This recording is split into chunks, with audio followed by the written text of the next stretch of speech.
actioning is a way of breaking down a text for the actors and dividing it into smaller and more digestible chunks.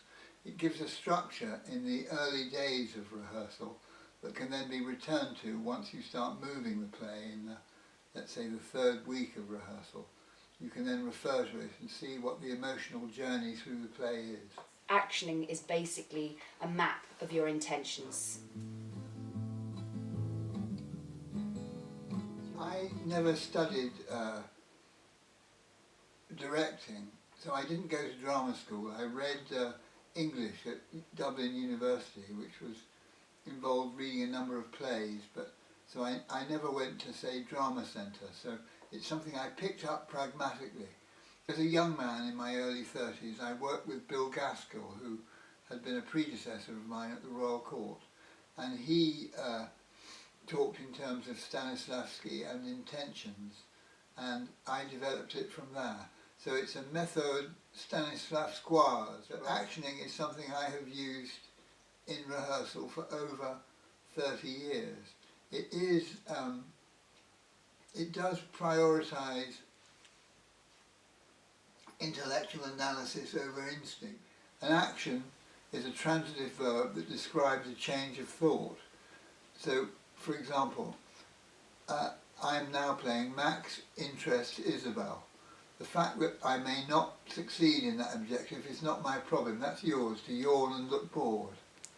But you're nodding your head, so even though you're not having a line, Isabel encourages Max at the moment, right? I think that it's much harder for students to realise what a transitive verb is.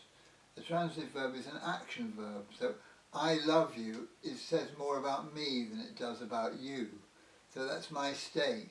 But because I love you, I might flatter you, I might entice you, I would certainly try and intrigue or fascinate you.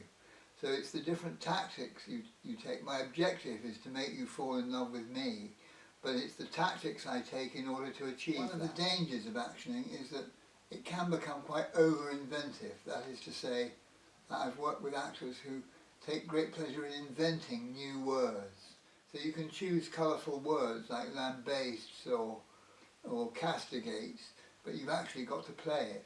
So the most important thing is, as Max is saying, you have to use a word that you deeply understand. So if sobers means absolutely nothing to you, there's no point in even saying it.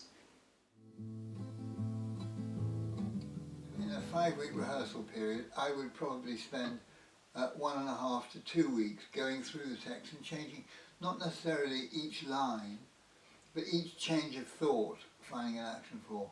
And when I've been through the whole script, I would then do a scene, saying the action before the actor says the line, and then, casting the rope off and letting it sail away by itself and hope that the actors have remembered. I don't feel in the slightest bit messianic about it. I mean, there are,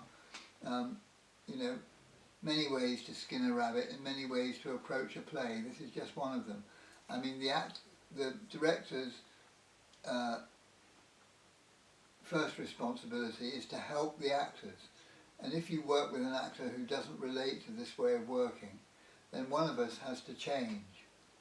And probably that ought to be me rather than the actor. Having been lucky enough to work as an actress with Max, I'm aware of how brilliant it is to work with the actions, how safe you feel in that process, but also I know into week 3 that you want to leave them behind because you've absorbed it, and now what you want to do is to get a roll on it, because as I say, you've absorbed those actions and then you need to get on with the rest of, creating the piece, your connection with the ensemble and the whole show itself. So there is a point when to leave it behind, but also when Max says, what are you playing? If you've really gone off-piste, then it's quite good to be pulled back in again.